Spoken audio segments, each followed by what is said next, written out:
AR-1.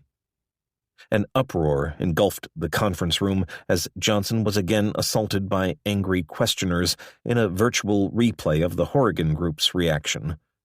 "What do you mean they won?" Cohen asked. "What are the terms? Do we know what they bid? What happened?"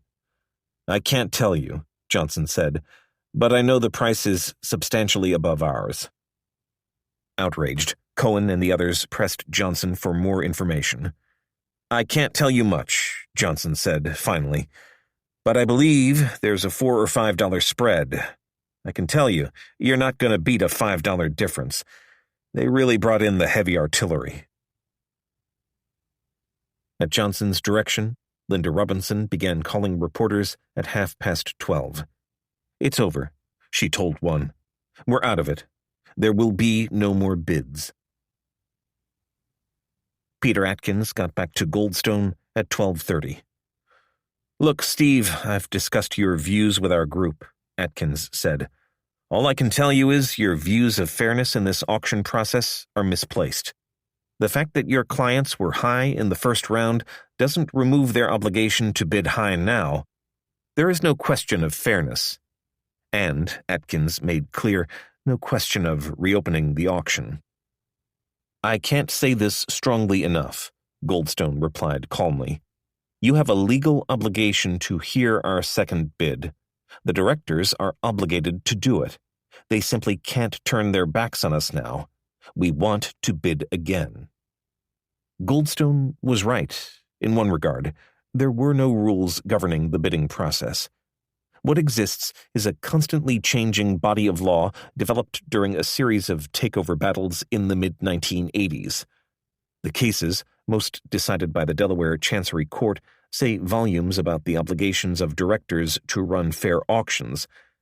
What they don't say is how to end one. During the late 1980s, board after board unsuccessfully grappled with the question. The $6 billion auction of Federated Department Stores in early 1988 stretched on for weeks, despite determined attempts to conclude it. In the end, most auctions closed when bidding got too high for all but one party. Atkins and Goldstone talked for nearly an hour, batting the same tired arguments back and forth like tennis balls. The irony, of course, was that Goldstone had no idea whether Shearson and Solomon were willing to bid again. Johnson certainly wasn't. Even so, Goldstone knew they wouldn't have the opportunity if he couldn't succeed in reopening the auction.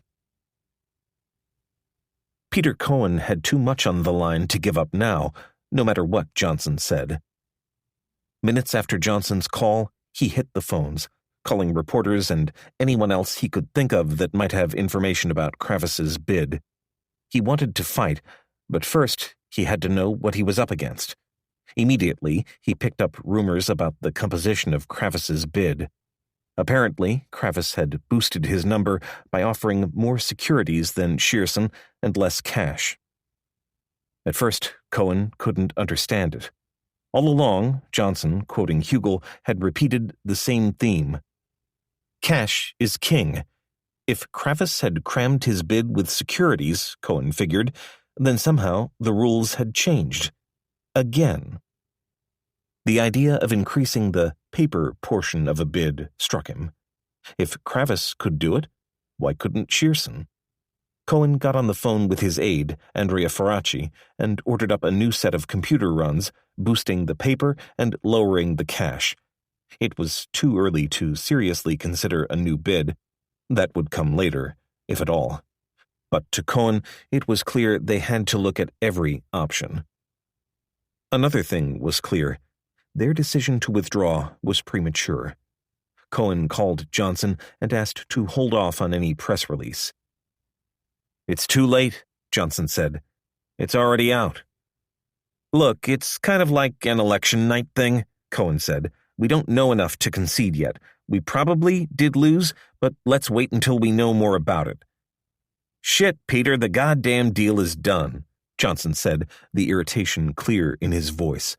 "Why the hell do you want to put out a new release?" "Well, no," Cohen said. "It looks like we could bid again." "How the hell can you bid again?" Listen, we can bid as long as we want. Well, what do you want to bid? Cohen had no idea. He simply wanted to keep his options open. Johnson was flummoxed.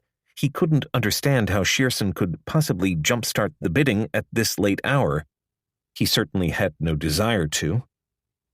Johnson called Goldstone, who returned to his time-worn theme. Ross, it's their money, the lawyer said. If they want to bid, you have to let them. At this stage, unless you think you don't want to run the company, you have to let them bid. But it's over. Ross, you can't say that. You've got to hold on. They've got to bid something tonight. There is no tomorrow. Johnson thought the whole thing was ludicrous.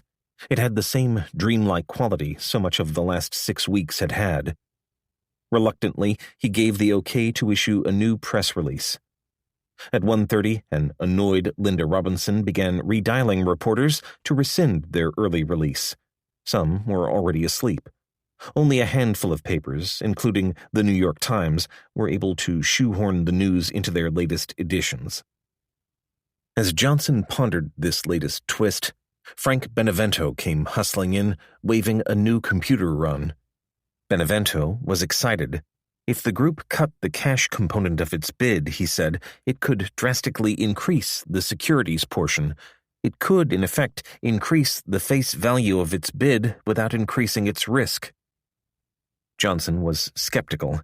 Replacing cash with securities of questionable value made no sense to him. Frank, how the hell can you evaluate it like that?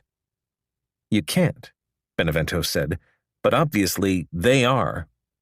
That's horseshit, Johnson said. That makes no sense at all. All along, Charlie's been telling us cash is king.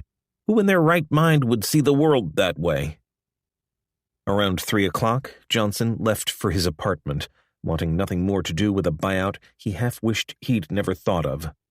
As he walked out, he gave little thought to the Cohens and Beneventos who wanted to resurrect the bidding. It was just the kind of talk you would expect from tired, frustrated men running on too much energy and too little sleep. As far as Johnson was concerned, the snake was dead. Only its tail was still flipping around. Alone in his office, Goldstone wasn't inclined to give up so easily. Never mind what Johnson wanted. If they wanted to win, they had to bid. And they had to bid right now. Put on the speakerphone at Wilkie Farr, Goldstone pressed his case. Atkins wasn't willing to reopen the auction, he said. Decide your best bid and put it in now. Wait for them to invite you in, and it'll be over. Guys, actions speak louder than words. Forget about sending letters. Just bid. Wait a minute, John Goodfriend said. We don't know what's going on. We don't want to bid against ourselves. Goodfriend, like Cohen, wanted to win as badly as anyone, and worse than most. But with billions of dollars at stake, the two CEOs weren't willing to boost their offer while they were flying blind. For all they knew, Kravis was only $1 ahead. Johnson had been wrong before. If they raised their bid $5 a share, more than $1 billion, on a hazy tip from Johnson, they risked wasting it. They would look like fools and would leave themselves open to criticism from their own boards, not to mention lawsuits. Look, we're not going to bid until we know what we're bidding against, Goodfriend repeated. Goodfriend didn't believe for a moment that Kravis had come in at $105 or $106. It was too high. The Solomon chairman, frustrated for 6 weeks by Goldstone's inability to discern the committee's needs, also suspected that Johnson knew more than he was letting on. I am very concerned that Davis Polk is conspiring with Ross Johnson to withhold information from us, Goodfriend told Goldstone. Ross knows what the bid is, and I'd like to know it. Now ask him. No, he doesn't, Goldstone responded. He wasn't lying. Johnson hadn't told him full details of his conversation with Hugel. Listen, you've just got to bid. Steve, Tom Hill interjected, we have to know what Henry bid. It's unlikely we'll ever find that out, Goldstone countered. And while we're trying, KKR is going to spend all night negotiating a merger agreement. We have to move now. As the arguments dragged on, Goldstone realized the only way he could push Shearson and Solomon into bidding was to find out what Kravis bid. He called Atkins. This time he was practically shouting into the phone. "This is outrageous. You have to tell us what the other side bid," Goldstone insisted. "The bids are so close we have to know before we can bid again." "Look," Atkins said, "why don't you talk to Ross Johnson? I'm not going to tell you anything. Talk to Johnson. He's talked to Hugel." Goldstone hung up, confused. Why was Atkins suggesting he call Johnson? Johnson didn't know anything. Or did he? Goldstone reached Johnson before he left 9 West. "Ross, what happened when you talked to Hugel?" he asked. "What's going on here?" Johnson, still protecting Hugel, ducked the question. He repeated what he had said earlier about a $4 or $5 spread. "Steve, it's over," he said. Hanging up, Goldstone dreaded calling the group at Willkie Farr. He could hear the edge in Goodfriend's voice. The Solomon executive's contempt for him was evident. Nevertheless, he called one last time. "Look, you don't need to know the exact number," Goldstone said. "Just bid." In the end, he got nowhere. When he put down the phone for the last time, Goldstone realized Dennis Hirsch was still on the speakerphone. Hirsch had been sitting in his pajamas, drinking coffee and listening to Goldstone's rantings all night. "Geez, you're not in the Supreme Court, Stephen," he said, "but nice try." By 3 o'clock, the group at Willkie Farr was exhausted. Drawn faces had replaced their fighting spirit. By sunrise, they knew Kravis would probably have a merger agreement. Maybe, they said, shaking their heads, it really was over. Slowly, people began to leave. Goodfriend approached Cohen. "Peter, it was a great partnership we had here," he said. "We worked well together. We enjoyed it, and we learned a lot. Let's get the next one." "We'll get the next one," Cohen said. 4 blocks away, negotiations at Skadden Arps crept on through the early morning hours. Kravis, Roberts, and Rather sat in a conference room, idly passing the time while their lawyers and investment bankers handled the final details. Kravis was thrilled. They had the company. The deal was all but over. As the hours wore on, they grew restless. What was taking so long? Then, shortly after midnight, Bruce Wasserstein jumped up to take a call from his partner, Joe Perella, who was in Tokyo. "That global bank, Wasserstein Perella, has a bulletin for us," joked Roberts. The joking stopped when Wasserstein got off the phone. Perella had just seen a wire story carrying details of Kohlberg Kravis's bid. Wasserstein passed the phone to Kravis, who listened, stone-faced, as Perella read the story. Within minutes, he was faxed a copy. The story, an early version of what would appear in the next morning's Wall Street Journal, had the management group's bid pinned at $101 a share and speculated the Kravis bid was at $103 a share or higher. It suggested Johnson might bid again. "What do you mean they're going to bid again?" Kravis said. "The bids are closed." Roberts hit the roof. Someone, probably on the special committee, was leaking details of their bid, no doubt in an effort to spur a higher bid from the management group. The auction was supposed to be over. Neither Kravis nor Roberts would tolerate being trifled with. The Kravis contingent stalked into the conference room where the board's bankers were still working out kinks in the bid's securities. "God damn it," Roberts said, passing around the story. "We're being jerked around, and I don't like it." The bankers from Lazard and Dillon threw up their hands. Dick Beatty grabbed Casey Kogut and went in search of Atkins. This was a serious breach of security. If Perella had seen the story in Tokyo, so too, in all probability, had Shearson and Solomon. If the management group wanted to come back fighting, Beatty worried, They now had an idea what price they had to beat.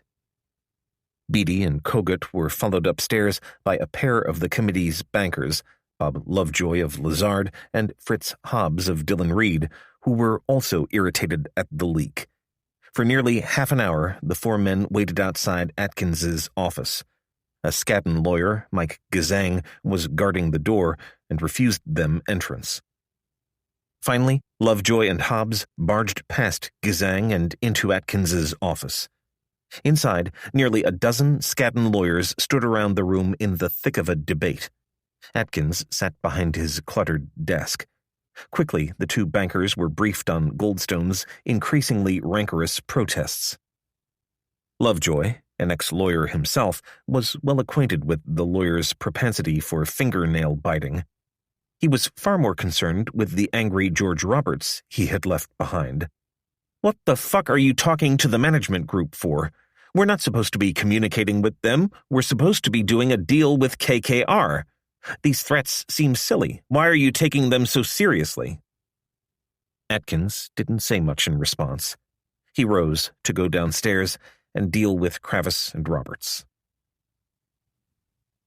Outside Atkins's door, Beatty and Kogut watched Mike Mitchell and other attorneys scurrying in and out with worried frowns. The two attorneys exchanged puzzled looks. What's going on? Beatty thought he knew. "The other side giving you a hard time?" he probed Mike Gazang.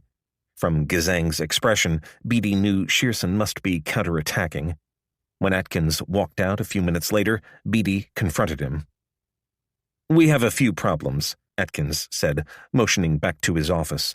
"We have some people a little crazed." Atkins followed the Kravis lawyers downstairs to the conference room where Kravis, Roberts, and the others waited. Kohlberg Kravis simply wouldn't tolerate leaks that might encourage Shearson, Beatty said. "Our bid is not supposed to be shopped. It's outrageous, and we won't stand for it anymore." While upstairs, Beatty had overheard the board's secretary, Ward Miller, calling directors and alerting them to be at either a 7:30 special committee meeting or the 11 o'clock meeting of the full board. "Look," Rather now said, "fuck this 7:30 stuff. Get 'em up and get 'em on over here. Let's sign this thing up. This is just crazy." "We can't do that," Atkins said firmly. "These guys are asleep." Kravis was furious. "We played by the rules. Now, goddammit, somebody has taken our bid, and we're being used." "You're not being used," Atkins said. "You're absolutely not being used." "But we are," Kravis said, brandishing a copy of the story. "I mean, look at this. How can this be?" Unsatisfied, Kravis and Roberts retreated to a conference room to ponder their next move. As they did, Wasserstein ambled up as if to enter the room. Casey Kogut, knowing Kravis no longer trusted Wasserstein, closed the door in front of the famed strategist. "Sorry, Bruce, this is privileged," Kogut said in earnest. Rather cracked up in laughter. The danger of a Shearson counterattack was real, the Kravis group decided. It was, after all, what they themselves would do.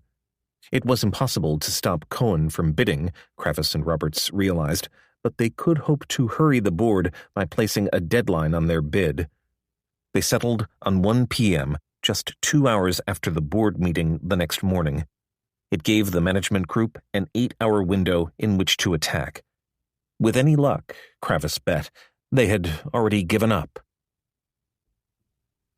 They hadn't. When Cohen woke that morning, every bone in his body screamed to rejoin the fight for RJR Nabisco. He called Andrea Faraci, who confirmed what Cohen already suspected. By adding paper and cutting cash, they could boost the face value of their bid without boosting the actual money they would pay out. Cohen touched base with Tom Strauss and found the Solomon executives ready to fight. Next, he dialed Nussbaum at the lawyer's home. "What's to stop us from making another bid?" Cohen asked. "Nothing. This is what I want to do." Chapter 18. "It is important," Peter Atkins began, that today be as clear and thoughtful as any day ever spent in a boardroom. It was 7:45, Wednesday morning, November 30th. As the directors trickled into Skadden Arps, Atkins gathered them in a windowless conference room on the 35th floor.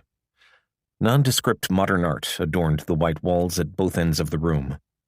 Charlie Hugel took a seat at the head of a long, horseshoe-shaped oak conference table dotted with buckets of sharpened pencils. He seemed to be in a good mood. He had picked up an apple from a street cart to calm his growling stomach. To Hugel's right sat Marty Davis. To his left, Atkins, Bill Anderson, Albert Butler, and John McAmer. 4 other outside directors were also present: Bob Shaberly, Juanita Krebs, Vernon Jordan, and John Medlin. At the far end of the table, the bankers from Dillon Read and Lazard found seats. Beyond the bankers, a buffet table was piled high with croissants, bagels and cream cheese, pitchers of orange juice, and pots of coffee. "We must try," Atkins was saying, "to reach a decision in the best interests of shareholders. There will be charges about the process. There will be litigation, including perhaps from the bidders." Atkins went on, underscoring what he called one fundamental caution: no comment is the only proper response to any inquiry about what was about to happen. Secrecy must be maintained at all costs. Atkins then began updating the directors on the previous night's events. Jack Nussbaum's letter was read aloud, and details of Goldstone's frantic calls were aired. The quick demise of the first Boston bid was recounted. Negotiations on Kravis's securities were also detailed, as were his complaints about a leak after the Dow Jones story surfaced in Tokyo. "They've given us an ultimatum," Atkins said. "If their bid is not acted on by 1 o'clock, they will withdraw it." Felix Rohatyn could see on the directors' faces their relief at being able to select Kravis the winner. Everyone could hear the murmurings among directors as they gathered for the meeting and compared horrified reactions to the Time cover. "Looks awful. How could they have been so stupid? Had to know he might say just anything. Why didn't they send him to Patagonia?" Ross Johnson had become a national symbol of greed. No one in this room wanted to hand this company to him. If he had come in as the far and away high bidder, they would have no choice but to declare him the winner. But many were secretly glad their choice was clear. For 3 hours, the board and its advisors reviewed the events of the last 10 days. Lazard and Dillon went over the bids in detail, focusing especially on the esoteric characteristics of both sides' securities. Ron Grierson, on the speakerphone from London, asked dozens of nitpicking questions, all fueled, everyone knew, by his fear of lawsuits. As the meeting wound down a few minutes before 11, Hugel alerted his fellow directors to a few bits of news. After a short break, he said Henry Kravis and George Roberts would be invited in to address the board. "Oh, and one more thing," Hugel said. "Ross Johnson is here." Johnson awoke that morning, feeling as if a great weight had been lifted from his chest. In a way, it felt good to have the whole fight over with. Now, at least, everyone could get on with their lives. "I think what we'll do," he told Lori, "is attend the board meeting today, and then fly back to Atlanta tomorrow." Around 9 o'clock, Johnson walked across the plaza to his office. He hadn't been there long before Cohen called, sounding excited. "We're going to make another bid. What do you think about going higher?" he said, mentioning a figure based on low cash, high pick. "All the numbers work. Would you go along?" Johnson had long since lost his capacity for disbelief. Nothing coming from the mouth of a Wall Street executive would ever surprise him again. "Are you telling me those numbers will work the same as 90, 6, and 4? He asked, referring to the components of their earlier bid. "Absolutely," Cohen said. "From your perspective running the company, you'll actually be better off because we'll be using less cash." Johnson thought for a second. "What the hell?" he said. "If you want to go in there and raise hell, go in there and raise hell." His only caveat, Johnson added, was that he could no longer guarantee his team could make the budget cuts necessary to make the deal profitable at these levels. "Don't expect miracles," Johnson told Cohen, because we are now in the land of miracles." Johnson hung up, feeling like a mourner at his own funeral. This was Shearson's game now. Johnson arrived at Skadden for the board meeting a few minutes before 11 o'clock, with the new Merrymen, Horrigan, Harold Henderson, Jim Welch, and Bob Carbonell in tow. Even though he was sure they had lost, Johnson was enjoying himself. He looked forward to watching the fireworks when Cohen lobbed in his grenade. After a month of being pilloried as a symbol of corporate greed, Johnson welcomed the opportunity to watch his directors sweat. "It'll be fun to see them pin the tail on the donkey on some other donkey for a while," he chuckled on the drive over. "Let's watch 'em squirm." Cohen's team was ready too. Jack Nussbaum was to meet Johnson a few minutes before 11 in the lobby at Skadden Arps. He had brought a second threatening letter. They hadn't received an answer from the one the night before, demanding that the auction be reopened. Together, Nussbaum and Johnson would march into the board meeting and attempt to pry open the auction. But when Nussbaum arrived, Johnson was nowhere to be found. He waited 10 minutes before heading upstairs. There he found Johnson's group cooling their heels in a 32nd floor conference room 3 floors below where the board was assembled. Johnson was upbeat, laughing and cracking jokes as he waited to be admitted into the boardroom. "Isn't this crazy?" he asked Nussbaum. Johnson didn't know what to expect, but he promised Nussbaum one thing. "We're going to get our pound of flesh back." Nussbaum was in no mood for joking. As they waited, he paced nervously. He looked at his watch. It was 11:15, and if the board began on schedule, it might already be voting on a deal with Kravis. He couldn't afford to wait any longer. Time was running out. He called Atkins's office. His message was simple. If the directors wouldn't let Johnson into his own board meeting, they would send the letter in without him. Nussbaum hung up and waited another 15 minutes. Atkins didn't return the call. Nussbaum dialed Cohen at Shearson. His voice was uncharacteristically tense. "Look, Peter, we're being stonewalled. Ross isn't being allowed in. The meeting's going on without us. If we're going to go with a higher bid, we'd better damn well do it now." Cohen listened. "I'll call you back." At 12 minutes past 11, Kravis and Roberts walked into the boardroom, accompanied by Rather and Beatty. The four had arrived at Skadden that morning at 9:45, expecting to sign a merger agreement and buy RJR Nabisco. Instead, they had been shown to seats in a reception area. By and by, the team's investment bankers began arriving. Wasserstein was there.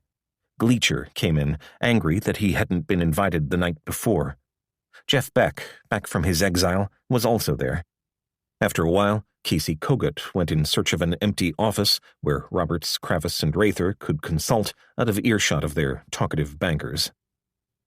All 3 men were getting nervous. That morning, the papers reported that Johnson's group hadn't backed out of the bidding. So far, there was no sign of them. As they waited, they wondered anxiously what had become of the board. Finally, Hugel came in and asked them to address the directors. Now, as they entered the boardroom, Kravis and Roberts were all business. This was not the occasion to complain about Johnson or anything else. If ever they were to win over the board, this was the time. Davis, Hugel, McAmer, all of them, each had to be convinced the Kohlberg-Kravis bid was safe, secure, and in the best interests of employees and shareholders. As the directors fell silent, Roberts outlined their strategy. Kohlberg-Kravis wasn't here to bust up RJR Nabisco, he said. If successful, they intended to keep the company as intact as possible. Roughly 20% of the company's assets would be sold. Shareholders would be able to share in their profits through a 25% equity stake to be distributed in the form of warrants. Roberts emphasized that he wanted this to be a safe deal. The largest buyout in Wall Street history was no time to gamble with thin coverage ratios. They would take special care of employees. Kohlberg-Kravis companies employed more than 300,000 workers, Roberts said, and the firm knew the value of keeping them happy. It was a solid presentation, tailored to soothe. For another 15 minutes, Roberts and Kravis took questions. What would Paul Stick's role be? Purely an interim chief, Roberts said. How firm is 1 o'clock? A director asked. Very firm, Roberts said. Let's stick as close to 1 as possible, Kravis said. Afterward, Hugel and Atkins followed the Kravis contingent into another room. Hugel was adamant that before a final vote was taken, a number of issues be negotiated. They were so-called Schedule 2 items dealing with employee benefits, such as moving expenses. For 20 minutes, they plodded through an intricate negotiation dealing with items as esoteric as how far an employee had to move before becoming eligible for reimbursement, what an amazed Rather described as incredibly chicken shit stuff. To one side, Roberts looked to Kravis and rolled his eyes. 1 hour to deadline. Weighty matters like moving expenses put away, Beatty deposited Kravis and Roberts in an empty office to await the board's final vote. The office they chose was strategically well situated, around a corner barely 20 feet from the boardroom. By standing at the corner itself, one could easily see all traffic passing through the boardroom doors. After a few minutes, Beatty emerged from the small office, walked past a 7-foot Kenthia palm in a large white pot, and took a post at the strategic corner. For half an hour, he watched a steady stream of lawyers and bankers file in and out of the board meeting. A friend to many of them, Beatty managed to color a lawyer here, an investment banker there. A few minutes before noon, he noticed a surge of activity. Lawyers with anxious expressions shuttled in and out like ants. As they passed, Beatty grabbed one by the arm. "What's going on?" he asked. "Ross and Nussbaum are here," the lawyer said, scurrying on. Beatty cursed. He was angry, but unsurprised. Atkins and the committee had been dragging their heels for more than 12 hours now. It was only a matter of time before Johnson put in another bid. Beatty trotted back into the small office where Kravis and Roberts waited restlessly. Roberts didn't take the news well. "God damn, what's going on here?" he seethed. "We've been here since 9:30 last night, and we're getting jerked around. We're being used." At Shearson, Cohen's office was a hive of activity. Tom Hill and a dozen others shuttled in and out. Cohen stood by his desk, puffing a cigar, studying a series of new computer runs. He was ready with a bid number when Nussbaum called. He checked with Goodfriend and Strauss at Solomon, who had closeted themselves in Goodfriend's Art Deco office. All that was needed was Johnson's approval and, not incidentally, his pledge to further cut the management agreement if the group should triumph. Cohen passed on both requests to Steve Goldstone at Davis Polk, who relayed them to Johnson at Skadden. When Johnson heard the bid Cohen had in mind, he began laughing. "You can't be serious," he said. Thoroughly detached from the action, Johnson approved any amendment of the management agreement that might be needed. 10 minutes later, Cohen got back to Nussbaum. "Put in this bid," he said. He reeled off a set of numbers, cash, and stock. Nussbaum nearly choked. "Okay," he said. The bid was $108 a share, $25 billion. Nussbaum's mind raced. Wanting to bid was one thing. Getting the board to take it was another. They had been at Skadden Arps for an hour now and were being ignored. Somehow they had to apply pressure to reopen the bidding. Nussbaum looked at his watch. It was past noon. "They don't want us here, Peter," Nussbaum said. "This thing is beginning to smell like a cover-up." "If they won't take a bid," Cohen said, "we'll just put something out ourselves." The board couldn't ignore a public announcement. A press release had to be drawn up. Minutes later, Nussbaum dialed Atkins's office a second time. "Tell Mr. Atkins," he told the secretary, "we have a new bid to put in, and we're announcing it publicly." Nussbaum thought, maybe that'll get their attention. It did. Minutes after Nussbaum's call, Atkins was handed the message in the boardroom. He grabbed Mike Mitchell, and the two men walked briskly out past the waiting area brimming with Kravis's idle investment bankers and down Skadden's internal stairway. When they reached the 32nd floor, they turned right and headed down a hallway. They found Nussbaum standing alone in an office containing nothing but a desk and a phone. There was no chair, no art on the walls, nothing but a nice view of the Queensboro Bridge, just 2 blocks away. Atkins could tell Nussbaum was nervous. "Look, I've got this letter here, which my litigators have drawn up," Nussbaum said. "I'll give it to you, but please disregard it. What I'm really here to say is, here is our bid." No one had a pad to write it down. Mitchell fished a scrap of paper from his wallet and jotted down what Nussbaum told him. $84 a share in cash, $20 a share in PIC preferred stock, and $4 a share in convertible debentures. $25 billion. "I want to emphasize," Nussbaum concluded, "that everything is negotiable." Atkins nodded. As he and Mitchell left the office, they shared a private smile. "This is going to be a very interesting day," Mitchell said. Nussbaum phoned in an after-action report. "I don't know what's going to happen," he told Cohen, "but I think we've wedged ourselves back in." Outside the boardroom, Beatty was roaming the hallways looking for information. So far there had been no sighting of Johnson or his people, only unconfirmed reports that they were in the building. Beatty collared Atkins as the lawyer returned from talking to Nussbaum. "What are Johnson and Nussbaum up to?" Beatty asked. "Well," Atkins responded, "we're going to have to deal with what they've given us." "What have they given you?" "I can't tell you." "Come on, Peter. My guys have been here all night. They're tired of being used. Our best bid is on the table. I'm telling you, they're going to leave if this thing goes on. And if they do, you know as well as I the other side is free to do whatever they want." "I hear you," Atkins said, disappearing into the boardroom. That morning, Mel Klein and 3 other Pritzker aides were at LaGuardia preparing to board an American Airlines flight to Chicago. When the airline couldn't seat the 4 exhausted men together, they decided to take the next flight. Klein walked down to the Admirals Club and, with nothing else to do, called Jim Maher. Maher passed on the news that the bidding wasn't yet over. Kravis was offering something like $106 a share and looked like he might win. The Pritzker team began to get excited. "Is there an opening?" Klein wondered. "Can we reach Jay and Tom? Could we up the cash part of our offer?" In minutes, they realized they were kidding one another. "Sorry, Mel," Maher said. "It's over." It was 20 minutes before 1 when Atkins returned to the small office where Kravis and Roberts waited. The atmosphere inside was chilly as Atkins spoke. "We have received something, and we can't live with your 1 o'clock deadline," the lawyer said.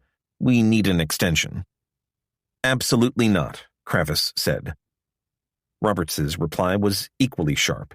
"We're not going to do that." When Roberts was mad, his lips became small and tight, slits on an angry face. "This is outrageous," he said, barely holding his temper. "Peter, we're not going to be diddled around," Kravis said. "Last night you tell us you're going to recommend us to the board, we've got a deal, and everything's fine. Now it turns out our bid's being shopped. We're not giving you any more time." Beatty intervened. Hold it, he said. The lawyer turned to Atkins. "Peter, can you give us a couple minutes?" Atkins left. When the door closed, Beatty spoke to Kravis and Roberts in a tone he would never use in a larger group. "George, Henry, just settle down," Beatty said. "They're under a lot of pressure. They want to make sure things are done right, and we're not helping them any here." At 12:50, a headline crawled across the Dow Jones News Service. In boardrooms and trading floors across the country, brokers and investors looked up in amazement. RJR Management Group boosts bid to $108 a share. A minute later, Beatty interrupted his speech to Kravis and Roberts to take an urgent phone call. On the line was a Kohlberg-Kravis associate. "They just bid again," the associate said. "Who?" "The management group." "What?" "The management team just went across the tape with a new bid. They're at 108. I don't believe it. You've got to be kidding me. It's true. Beatty hung up and turned to Kravis and Roberts. You're not going to believe this, but the tape says they just bid 108. Kravis had to sit down. It was the realization of his worst fears, although he had to admit it didn't entirely surprise him. Johnson had all night and all morning to assemble a new bid. Now, 20 minutes from victory, everything had changed. The auction wasn't over. The company wasn't theirs. The world wasn't fair. And suddenly, they were behind. $108 to $106. Curses filled the room. They're not going to sign us up, Rather said, one eye on the clock. Jesus, what are we going to do now? Then, as abruptly as their anger flourished, it cooled. It dawned on both Kravis and Roberts what Cohen had done. For the first time in 12 hours, they knew where the management group was. Maybe, they reasoned, they could make this work to their advantage. It would require finesse. No longer could they simply threaten to walk out. They debated their next move for another 25 minutes, then called for Atkins at 1:15. We're prepared to extend our deadline, Kravis said, on one condition. Pay our expenses to date, and we'll stay another hour. It made sense. Kravis believed he was in a position of strength. He knew the management group's securities hadn't been negotiated, as his had. He saw no reason to panic and boost the bid. They would have the opportunity to do that later if needed. This way, they kept pressure on the board, at the same time making sure that, no matter what happened, they came out with something. How much are your expenses? Atkins asked. Rather had done the arithmetic. Their total expenses approached $400 million, but Rather, careful not to push too hard, asked for only $45 million. I think I can sell that to the special committee, said Hugel, who had stepped into the room. He returned minutes later with the board's approval. The agreement was scribbled on a yellow legal pad. Beatty smiled. No matter what happened, he was getting paid. $45 million to wait 60 minutes. Incredibly, Atkins and Company thought it was a good deal. Jack Nussbaum waited in the empty office overlooking the Queensboro Bridge for 45 minutes, speaking from time to time with Cohen and fielding technical questions from the committee's investment bankers. Then, a few minutes past 1, he took a call from Atkins. In lobbing in the $108 bid, Nussbaum had emphasized that all its components were negotiable. Now, Atkins said, it's time to end this thing, once and for all. We want your highest and best bid, the lawyer said. We'd like it in 15 minutes if you can. It might take a little longer. Well, do the best you can. In seconds, Nussbaum was on the line with Cohen. The bidding's reopened, he said. We're back in. They want our best bid. How long do we have? 15 minutes? That's not very much time. I know. Down the hall, Johnson applauded the invitation for another bid. He had long since stopped worrying about the bidding levels. To Nussbaum, he said, let her rip. Now it was Cohen's turn to take a deep breath. For the second time that day, he was entering uncharted waters. He still had no idea where Kravis's bid was. Quickly, he conferred with Hill and the others in his office, then called Goodfriend at Solomon. He was surprised when Goodfriend demanded a more aggressive bid. Cohen had to think fast. Whatever level they went to, they would need more money from the management agreement. A concession from Johnson was a must. He called Goldstone. We could go as high as 115, Cohen told the lawyer. I really think that's what we ought to do. I want to be preemptive. It's time to end this thing. Goldstone wanted to pinch himself. 115? Just 6 weeks ago, Shearson was telling Johnson this company was worth 75. What Shearson needed in order to proceed, Cohen explained, was for Johnson to chop 2 more points off the management agreement to 4%, almost half what he was to have received. Now, Cohen said, I want to know if Ross will accept that." Goldstone thought the number and the request were absurd, but he relayed them to Johnson, who, when he heard what Cohen had in mind, was reduced to helpless giggles. "My God, that's crazy," he exclaimed. "How could this be a good investment? I don't think he ought to do it. Do you?" Goldstone thought it was time for some Merger 101. "Listen, Ross, they have their reasons for doing this other than just buying the company," he explained. He mentioned the $200 million in upfront fees Shearson would reap from a successful deal. He talked about the unmatched franchise benefits it would reap from having completed history's largest LBO. Johnson's problem was that he insisted on thinking in terms of the real world, real money, real investments. In effect, Goldstone said, this wasn't the real world. This was Wall Street. "Well, to me, that's crazy," Johnson protested. "There's something else," Goldstone said. "If you're prepared to agree," he went on, "they're going to want significant new adjustments in your compensation. Will you do it?" This is the moment of truth, Goldstone thought. "Sure, why not?" Johnson said with an ironic laugh. He had given everything else away. The management group's cut had started at 8.5% with an eye on 20%. Now it was down to 4%. "But if we go any further," Johnson said, "we're going to be owing them money." He chuckled. "And Steve?" "Yes? Remember, we can't go below zero." Goldstone hung up and dialed Cohen. "You got it. Go." Cohen rifled through the numbers one last time before relaying the group's new bid to Nussbaum at Skadden Arps. Jack Nussbaum, Wharton Business School, Columbia Law, senior partner of one of New York's largest law firms, had a succinct reaction to Peter Cohen's new bid. Holy shit. He hung up and relayed the news to Atkins. Ross Johnson, Shearson Lehman, and Solomon Brothers were boosting their bid to $112 a share. He didn't have time to do the math. On its face, the bid was $25.76 billion. At 124, Atkins delivered the news to the board. Shearson's new bid seriously complicated Atkins's life. On one hand, he had Kravis at $106 a share. Because Kravis's securities had been negotiated, the advisors were comfortable the bid's values were close to what Kravis said they were. It was good. It was solid. It was also second. On the other hand, he had the management group at $112 a share. Not only weren't Cohen's securities firmed up to the point of Kravis's, the management group seemed to have paid little attention to the advice they had received from Dillon and Lazard just the day before.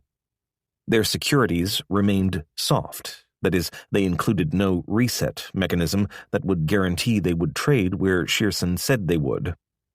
Cohen valued his bid at $112, but for all Atkins knew, it was worth $105.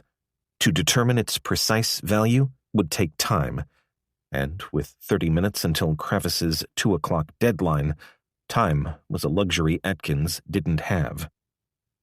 Sure, Atkins told himself, Kravis could be bluffing, but with $25 billion at stake, could he really afford to take that chance? Somehow he knew they had to push the Kravis deadline back again. From his perch outside the boardroom door, Dick Beatty's soft blue eyes took in the scene as Atkins and the other board advisors hustled into a corner office across the way. Something's going on, he thought, resisting the urge to edge across the open space toward the door. Inside, the advisors were locked in debate. "You've got to give KKR some goodies," argued Dennis Block, a lawyer working with the board's investment bankers. "You have to protect what is already on the table. We don't want to be left without any bidder." They had to find a way to keep Kravis at the table while they negotiated the management group's securities. Already they had given Kravis $45 million in expenses. What more did they have to offer? Ira Harris came up with the idea. Give Kravis a merger agreement. Make him extend his deadline 1 week. Give him all his expenses, nearly $400 million, plus $1 a share, or another $230 million in a so-called breakup fee, payable if Johnson's group managed to top the Kravis bid during the one-week extension. At that point, Kravis would still have the right to bid once more. Yeah, Block said. That way we keep KKR on the reservation. Mike Mitchell, the Skadden litigator, wasn't so sure. Look, 108 is already on the tape. KKR will know it. They'll think we're just using them to get a higher bid out of Shearson.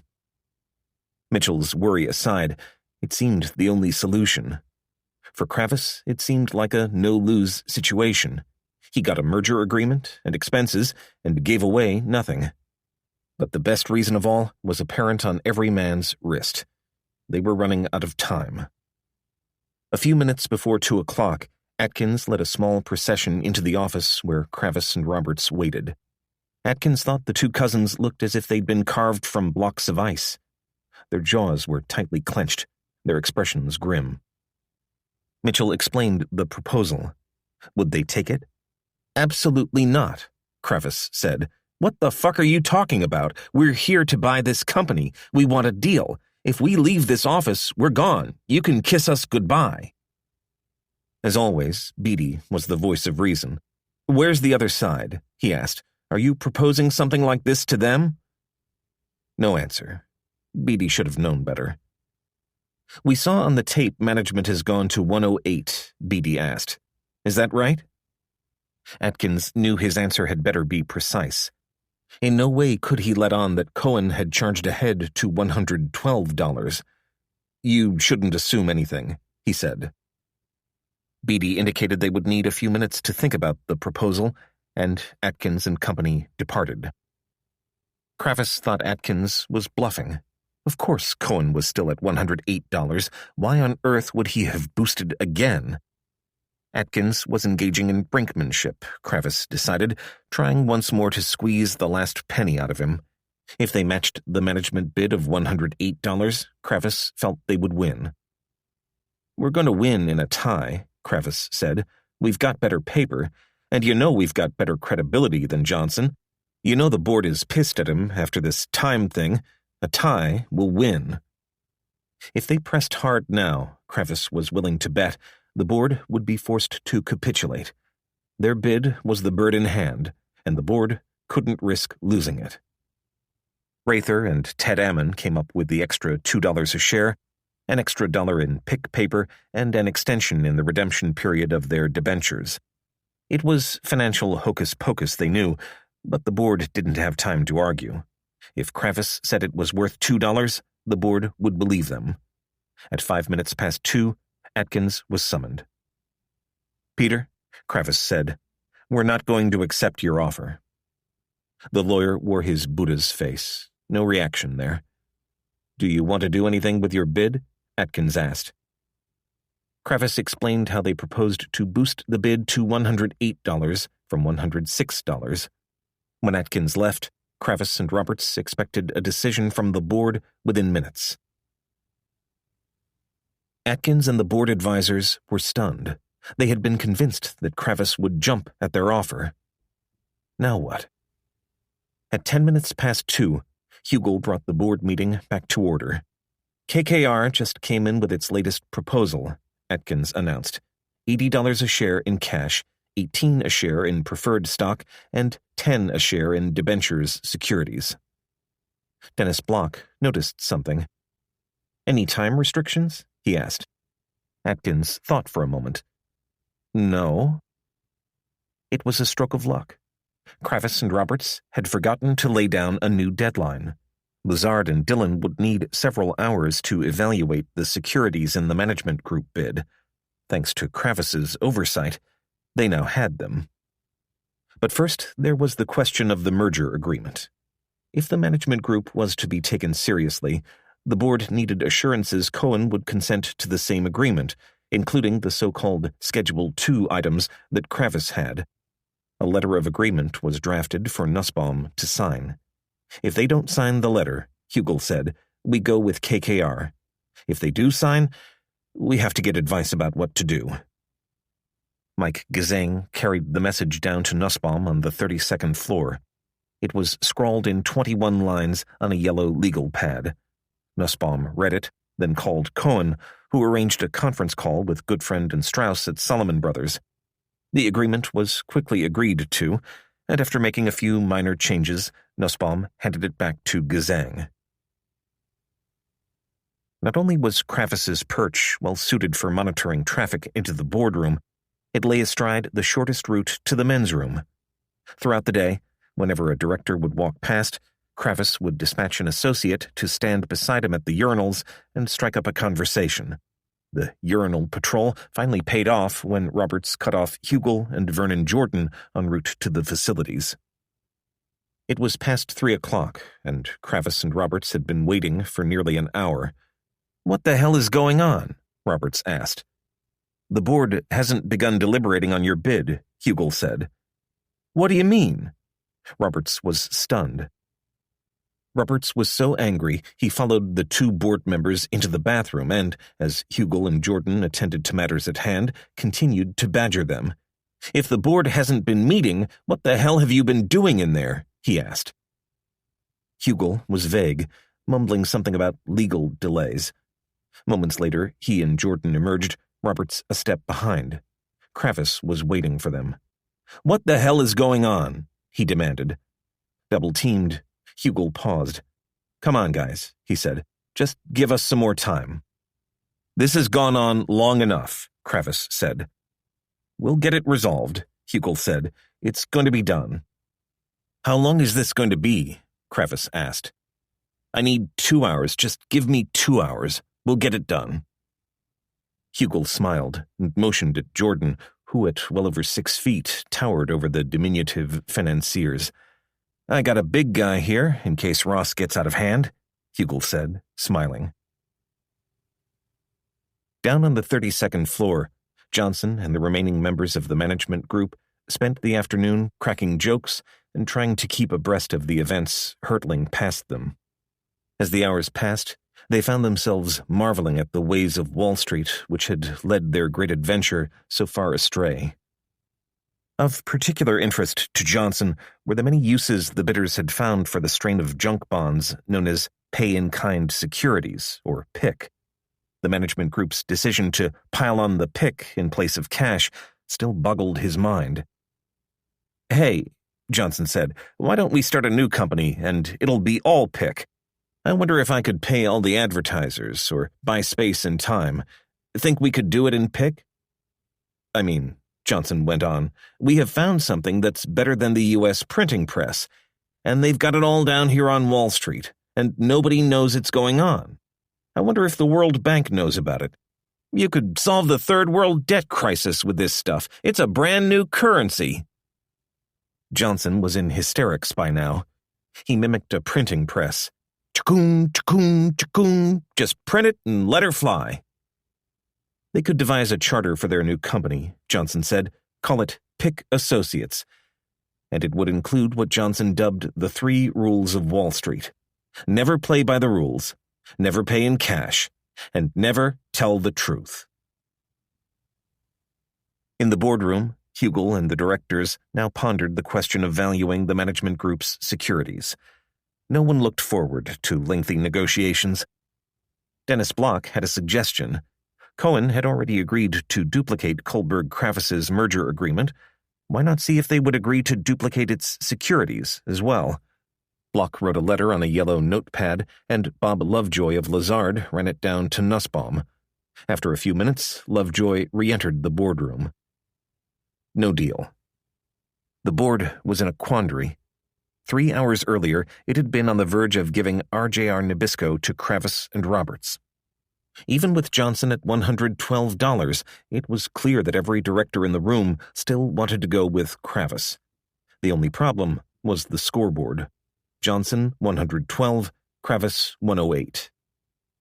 "If they say it's worth 112, until you test it, you can't take the 108, Mike Mitchell insisted. "You simply can't take 108 in the middle of the afternoon, even if everyone wants to.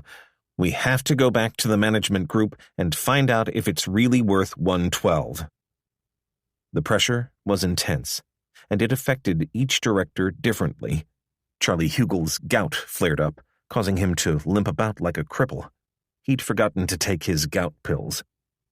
Albert Butler, who hadn't had a cigarette since heart surgery 8 years before, reached for the pack John Medlin was smoking.